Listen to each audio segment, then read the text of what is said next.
এই মুহূর্তের বড় খবর, আরজিকর কাণ্ডে নতুন তথ্য সামনে এসেছে। त्योहार और प्यार लाती है रिश्तों में ढेर सारा मिठास। परंपरा वही, सोच नहीं। আদি মোহিনী মোহন কাঞ্জিলাল। নিহত চিকিৎসকের মৃতদেহের ময়না তদন্তের জন্য 3 সদস্যের যে পোস্টমর্টেম টিম তৈরি করা হয়, সেই পোস্টমর্টেম টিমের সদস্যর নোট ঘিরে তৈরি হয়েছে চাঞ্চল্য। ফরেনসিক বিশেষজ্ঞ রীনা দাসের নোট ঘিরে চাঞ্চল্য, যেখানে বলা হচ্ছে যে বিকেল 4টের পর ময়না তদন্ত করতে হলে স্পেশাল অর্ডার লাগবে। এই স্পেশাল অর্ডার না দিলে তিনি পোস্টমর্টেম করতে পারবেন না বলে জানিয়েছিলেন রীনা দাস। রীনা দাস, এই যে 3 সদস্যের পোস্টমর্টেম টিম করা হয় তার অন্যতম সদস্য রীনা দাস। এই প্রসঙ্গে স্বাস্থ্য দপ্তরের পুরনো মেমোর উল্লেখ করেছিলেন রীনা দাস। এই হচ্ছে সেই নোট আপনারা দেখতে পাচ্ছেন। চিঠি পাওয়ার পর আরজিকর হাসপাতালের ফরেনসিক বিভাগের প্রধানকে চিঠি লেখেন টালা থানার ওসি। জরুরি পরিস্থিতিতে এবং কিছু বিশেষ ইস্যুতে বিকেল 4টের পর ময়না তদন্ত করার অনুমতি দেওয়া হোক।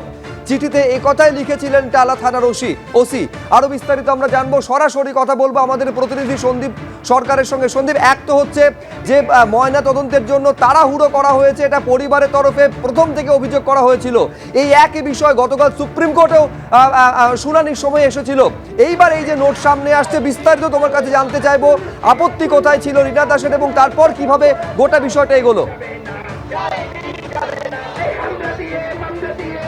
দেখো, আমাদের হাতে যে চিঠিটা এসে পৌঁছেছে সেই চিঠিতে আমরা দেখতে পাচ্ছি যে 9 তারিখ অর্থাৎ যেদিন দেহ উদ্ধার হয় সেদিন একটা স্বাস্থ্য ভবনের তরফে একটা আরজিকর মেডিকেল কলেজের এমএসভিপির তরফে একটা টিম তৈরি করে দেওয়া হয়, 3 সদস্যের টিম, যারা এই ময়নাতদন্ত করবেন। সেই 3 মেম্বার্স টিমে ছিলেন অপূর্ব বিশ্বাস, ফরেনসিক মেডিসিন বিশেষজ্ঞ আরজিকরের, assistant professor Rina Das, forensic বিশেষজ্ঞ আরজিকর হাসপাতালের, এবং মলি ব্যানার্জি, ফরেনসিক মেডিসিন বিশেষজ্ঞ মেডিকেল কলেজ হাসপাতালের। এই 3 সদস্যের টিম এই ময়নাতদন্ত করবে বলে একটা কমিটি তৈরি করা হয়, ময়নাতদন্তের কমিটি। এবং আমরা দেখতে পাচ্ছি যে এই চিঠির নিচে একটা নোট লেখা রয়েছে, যেটা এখনো পর্যন্ত আমরা জানতে পেরেছি যে এই নোটটি লিখেছিলেন এই 3 মেম্বার্স কমিটির এক সদস্য রীনা দাস।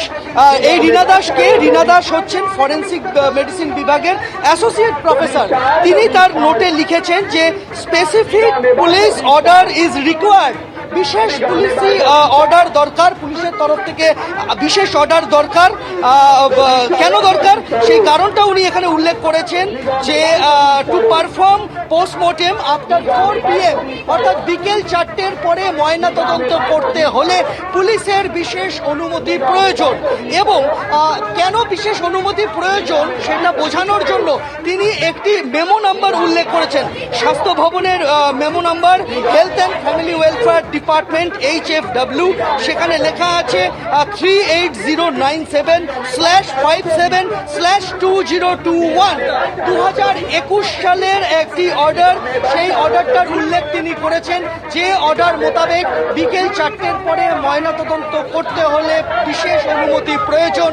তাই তিনি পুলিশের কাছ থেকে বিশেষ অনুমতি চেয়েছেন, যার অর্থ যে তিনি এই পোস্টমর্টেমে গড়রাজি ছিলেন এবং গড়রাজি থাকার কারণে বিশেষ অনুমতি তিনি চেয়েছিলেন।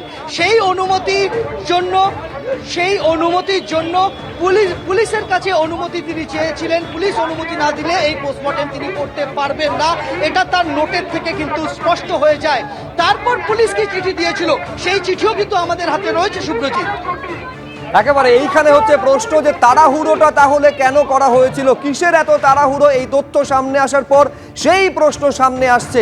আপনারা জানেন যে একেবারে পরিবারের তরফে যখন সাংবাদিকদের মুখোমুখি তারা হয়েছিলেন, তারা স্পষ্ট বলেছিলেন তারা দেহ রেখে দিতে চেয়েছিলেন, কিন্তু তড়িঘড়ি দেহ দাহ করতে কার্যত তাদের বাধ্য করা হয়। এই প্রশ্ন তারা সেদিন করেছিলেন যে পোস্টমর্টেম বিকেলে 4টের পরে কেন করা হলো। শুধুমাত্র তারা এই প্রশ্ন তুলেছিলেন এমনটা নয়, গতকাল সর্বোচ্চ আদালতে যখন এই আরজিকর মামলার শুনানি চলছে সেখানেও কিন্তু এই প্রসঙ্গ সামনে আসে যে তাড়াহুড়ো বিকেলের পরে কি কারণে পোস্টমর্টেম করা হলো। আর এই হচ্ছে সেই নোট আপনারা দেখতে পাচ্ছেন, যে নোট এবং নিজের আপত্তির কথা জানিয়েছিলেন রীনা দাস। আর একবার আপনাদের বলবো যে 3 সদস্যের পোস্টমর্টেমের টিম তৈরি করা হয়, সেই টিমের অন্যতম সদস্য রীনা দাস, যিনি স্পষ্টত নিমরাজি ছিলেন। তিনি অস্বীকার করেছিলেন যে বিশেষ অনুমতি না হলে তিনি পোস্টমর্টেম করতে পারবেন না। ফরেনসিক বিশেষজ্ঞ রীনা দাসের এই নোটকে কেন্দ্র করে চাঞ্চল্য তৈরি হয়েছে। বিকেল 4টের পর যদি ময়নাতদন্ত করতে হয় তাহলে বিশেষ অনুমতি প্রয়োজন। এইটা যদি না দেওয়া হয় তাহলে পোস্টমর্টেম করতে পারবেন না বলে জানিয়েছিলেন রীনা দাস। তার মানে আমি বলছি প্রথম দিন থেকে সন্দীপ যে বিষয়টা সামনে এসেছিল যে ধোঁয়াশা, কোথাও কিছুকে ঢাকা দেওয়ার চেষ্টা হচ্ছে, কেন তড়িঘড়ি করা হচ্ছিল, কোন সত্যকে আড়াল করার চেষ্টা করা হচ্ছিল, এই প্রশ্নগুলো প্রথম দিন থেকে সামনে আসছে। সময় যত গড়াচ্ছে সেই আমি বলছি ধোঁয়াশা ক্রমশ যেন বাড়ছে বলে মনে হচ্ছে, যাতে নতুন সংযোজন এই রীনা দাসের নোট এবং আপত্তির কথা। একেবারেই তাই, যারা আন্দোলনকারী চিকিৎসকেরা রয়েছেন তারাও কিন্তু ময়না তদন্তের এই তাড়াহুড়োটা নিয়ে প্রশ্ন তুলেছিলেন। এবং আজকে যে নোটটা আমাদের কাছে এসেছে, রীনা দাস ফরেনসিক মেডিসিন বিশেষজ্ঞ, তিনি নোট দিয়ে উল্লেখ করছেন যে 4টের পরে পোস্টমর্টেম তিনি করতে পারবেন না।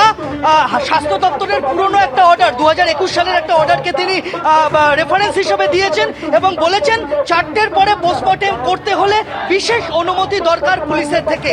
তাহলে কি এই সন্দেহটা জোরদার হচ্ছে যে কোথাও একটা তাড়াহুড়ো হয়েছিল? না, তাড়াহুড়ো তো একটা ছিলই। যেভাবে বডি ক্রিমিনেশন হয়েছে সেক্ষেত্রে আমরা তাড়াহুড়োটা স্পষ্ট লক্ষ্য করেছি এবং পোস্টমর্টমও তাড়াহুড়ো হয়েছে। পোস্টমর্টমের ক্ষেত্রে আমরা যেটা লক্ষ্য করেছি, যারা ম্যাজিস্ট্রেটের উপস্থিতিতে করতে চাইনি প্রথমে।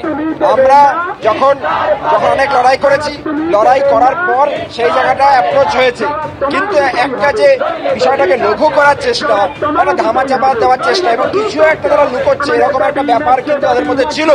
যে কারণে প্রিন্সিপাল শুরুর দিন থেকে যখন আমরা আন্দোলন করছি ওই স্থানে আসছিলেন না, তাই ঘরে বসে মিটিং করছিলেন, বারবার যখন বলছি এখানে আসুন, এই অসঙ্গতিগুলো আমাদের সেই সময় ধরা পড়েছিল। আপনারা এই যে বিষয়গুলো সামনে তুলে আনছে, আমরা চাই যে আরো সামনে আসুক, যাতে এই সত্যটা বেরোয় আসুক যে কি চক্রান্ত ছিল, তাড়াহুড়ো করা হয়েছিল কিনা এবং তথ্য প্রমাণ দেওয়ার চেষ্টা হয়েছিল কিনা। ময়না তদন্তকারী চিকিৎসক প্রথমেই আপত্তি জানিয়েছিলেন যে তিনি এই পোস্টমর্টেম করতে পারবেন না বিশেষ অনুমতি না পেলে, কারণ 4টের পরে করতে হলে বিশেষ অনুমতি তার দরকার। একদমই, যদি এরকম নিয়ম থাকে তাহলে সেই নিয়মটা তো ভেবে দেখা উচিত ছিল।